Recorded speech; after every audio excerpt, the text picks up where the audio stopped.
এখানকার গোলাপ চাষিরা গোলাপ চাষ করে বিক্রি করে দেশের বিভিন্ন জায়গায়। তবে এই ফুল ঢাকা শহরেই বেশি বিক্রি হয়। আবার বিয়েবাড়ি অনুষ্ঠানও বিক্রি হয় এই সমস্ত ফুল।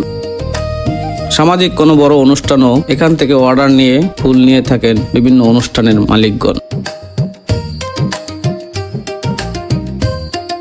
কেউ কেউ বাগানের সামনেই ফুলের দোকান দিয়ে বিক্রি করে থাকেন এখানে আসা পর্যটকদের কাছে ফুলগুলো।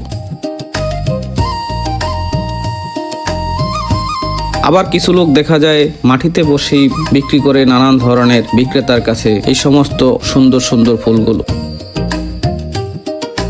এখানে আসা পর্যটকরা আনন্দের সঙ্গে এই সমস্ত ফুল কিনে থাকেন। তবে বাগানের পাশে সারিবদ্ধ এই ফুলের দোকানগুলো দেখতে মন্দ নয়, মনকে মনোমুগ্ধকর করে তোলে। প্রতিদিন ছুটে আসেন এখানে শত শত পর্যটক। তবে শুক্রবারে ছুটির দিনে এখানে পর্যটকদের বেশি আনাগোনা দেখা যায়। তারা ঘুরে বেড়ান আপন মনে, ফুলের সঙ্গে ছবি তোলেন এবং ফুলের বাগানে ঘুরে বেড়ান মনের আনন্দে।